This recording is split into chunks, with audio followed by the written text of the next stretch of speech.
Jadi saya akan menjelaskan tentang neraca lajur.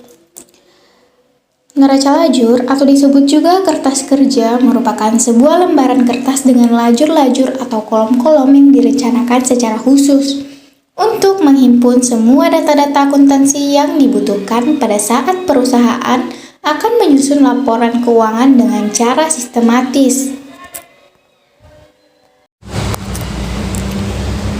Di dalam neraca lajur ada bagian neraca saldo. Neraca saldo itu adalah langkah pertama sebelum penyusunan laporan keuangan.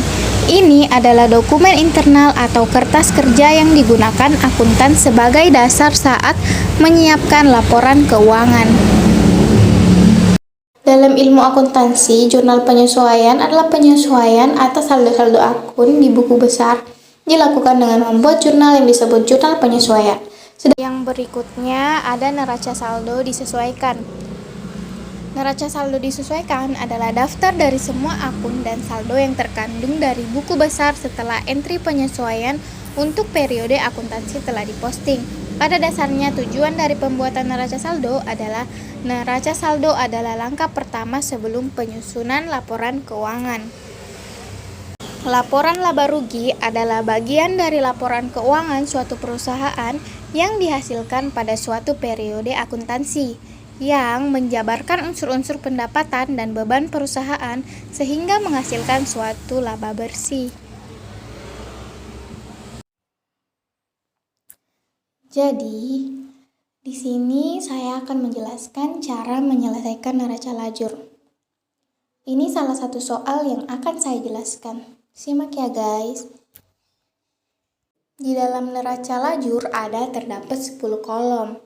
Yang pertama ada neraca saldo yang terdiri dari debit kredit, jurnal penyesuaian, debit kredit, neraca saldo disesuaikan juga terdiri dari debit dan kredit, laporan laba rugi juga debit kredit, dan terakhir neraca debit dan kredit. Sebelum kita lanjut mengisi neraca lajur, mari kita simak soalnya terlebih dahulu. Di dalam soal tersebut terdapat nama-nama akun yang tidak berurutan. Nah, jika ingin mengerjakan neraca lajur, yang pertama itu kita harus mengerjakan neraca saldo yang dimana soal yang tidak berurutan mulai dari nama akunnya beserta saldonya harus disesuaikan di neraca saldo dan penempatan debit dan kreditnya. Setelah itu, di dalam soal terdapat tanda tanya yang dimana kita harus mencari terlebih dahulu agar neraca saldo bagian debit dan kredit bisa balance. Jadi, caranya pertama kita menghitung jumlah saldo pada bagian kredit. Jumlahnya adalah Rp370.026. Selanjutnya, saldo pada bagian debit.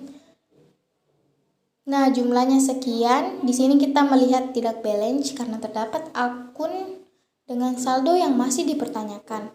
Cara mendapatkannya agar balance, jumlah saldo bagian kredit dikurang dengan jumlah saldo bagian debit. Ya, ini hasilnya. Mari kita tempatkan di akun yang tanda tanya. Jadi, jumlah saldo yang didapatkan sebelumnya di bagian debit ditambahkan dari hasil yang sudah didapatkan pada bagian akun yang tanda tanya. Nah, balance kan? Selanjutnya mari kita beralih pada jurnal penyesuaian. Sebelum itu, mari kita lihat kembali soal terlebih dahulu. Di dalam soal terdapat data penyesuaian yang harus diselesaikan terlebih dahulu jika ingin menyelesaikan jurnal penyesuaian. Data penyesuaian yang pertama adalah asuransi yang belum jatuh tempo sebesar 30%.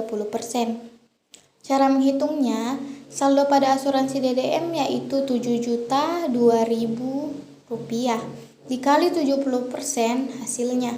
Hasilnya adalah Rp4.900.400. Jurnal penyesuaiannya, beban asuransi berada bagian debit dan asuransi DDM berada di bagian kredit. Selanjutnya yang kedua, beban sewa merupakan sewa untuk jangka waktu 3 tahun. Cara menghitungnya, sewa yang sudah jadi beban terhitung mulai bulan Januari sampai bulan Desember. Nah, berarti 12 bulan kan? Dan yang belum jadi beban itu ada 24 bulan.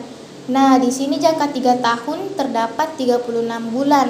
Caranya, 24 dibagi 36 dikali dengan jumlah saldo beban sewa, yaitu Rp6.002.000.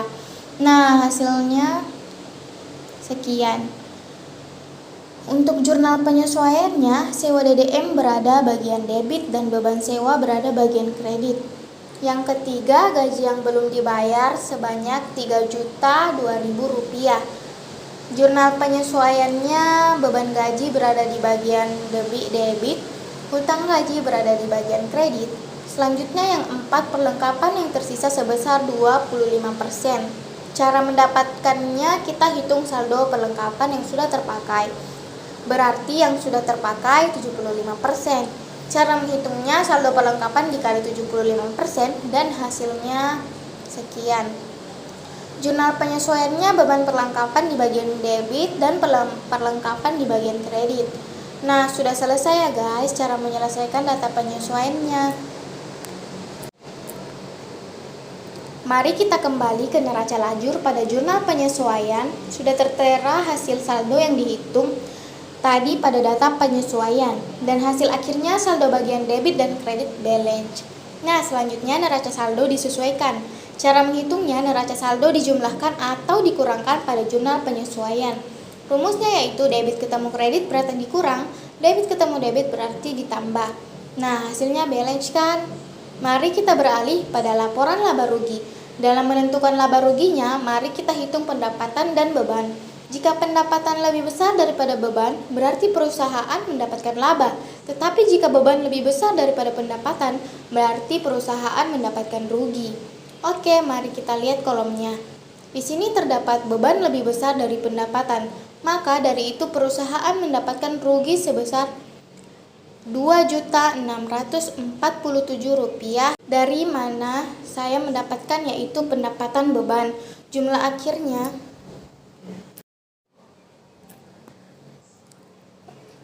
di sini terdapat beban lebih besar dari pendapatan, maka dari itu perusahaan mendapatkan rugi sebesar Rp2.647.567. Dari mana saya mendapatkan, yaitu pendapatan kurang beban. Jumlah akhirnya beban tetap dengan saldo yang sama, sedangkan pendapatan ditambah dengan kerugian perusahaan. Yang terakhir, neraca.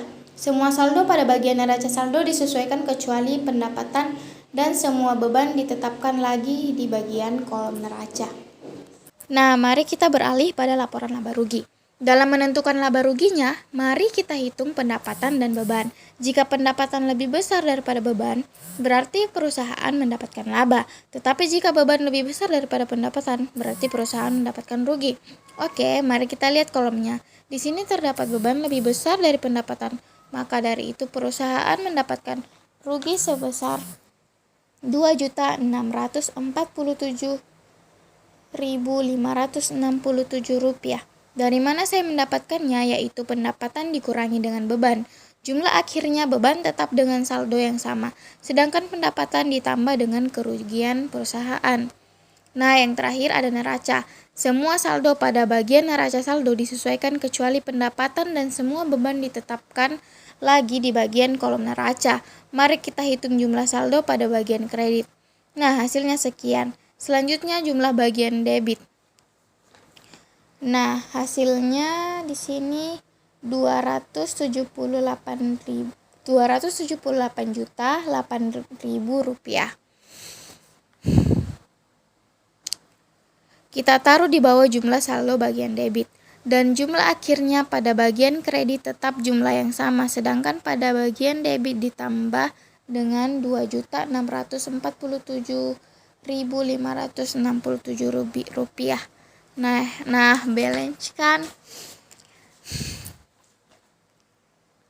Saya ucapkan terima kasih. Wassalamualaikum warahmatullahi wabarakatuh.